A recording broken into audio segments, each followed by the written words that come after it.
the Noonday Witch effect. The Noonday Witch is actually the way I was first introduced to it. It's a piece of music by Dvorak, but it's based on a poem, which is very, very loosely based on a mythological individual who is the Noonday Witch or the Noonday Demon. The poem is specifically what I want to talk about now, and how that relates to spanking.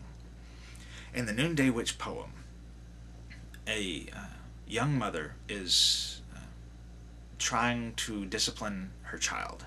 The little boy is exuberant and won't settle down, and the mother has taken about as much as she can take of his exuberance, and she tells him that if he won't behave himself, that she is going to call the Noonday Witch, who will come and carry him away. Well, the child still won't settle down, and before long, in comes the Noonday Witch. Well, the mother of the child, in horror, faints, and the Noonday Witch kills the child.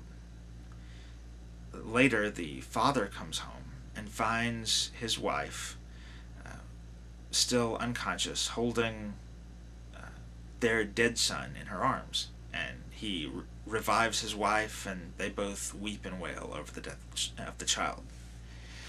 When I first heard of this poem, I was still one of Jehovah's Witnesses at the time, and witnesses are quite superstitious, and to me it sounded like, oh, it's about a supernatural being, a demon, killing a child.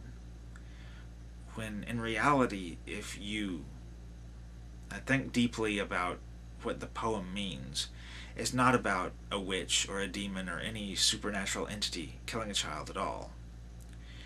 It's about a mother killing a child. The Noonday Witch is symbolic of the mother losing her head, losing control of herself, and murdering her child because he won't behave.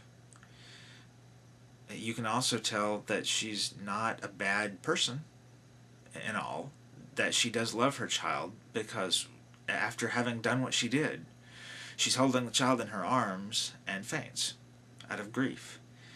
And when her husband comes home, she wails with him. She's sad over the loss of her child, even though she killed him. The reason that relates to spanking is because every year, thousands of children die in incidents that begin with spanking.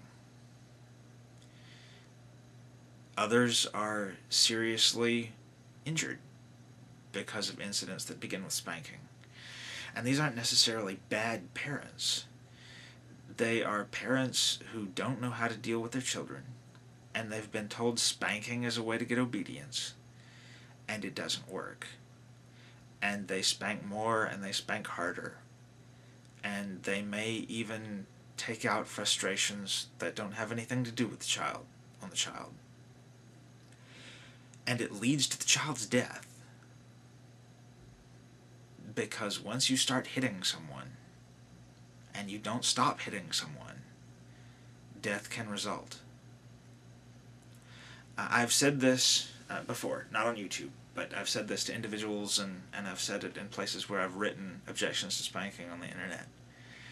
And those who are in disagreement with me will often jump on it and try to use it against me, to put me on the defensive. But it's still worth saying, and it's still true, even though it's offensive to say, even though it sounds terrible. Hitting people feels good. Yelling at people feels good. You may deny it, but if you do it because it feels good. It's kind of like a mosquito bite. You ever have a really itchy mosquito bite, and you start to scratch it, and you feel sort of a sense of relief at scratching it, but then it also makes it itch more, and it creates a feedback loop. So the more you scratch it, the more you have to scratch it, and you scratch it harder and you scratch it more, and you get the feeling of the release, so you keep scratching it, but then it's just itching more intensely. The same thing happens with some people when they are disciplining children, when that discipline includes physical violence. So not only is physical violence against children unacceptable in itself, it's also something that leads to an even more unacceptable result at times, which is the death of the child. Anyway, for anyone out there, you're free to leave comments. I hope you will be civil, as I've tried to be civil. But I also hope you can agree that this is an important matter, and it shouldn't just be glossed over. Thank you.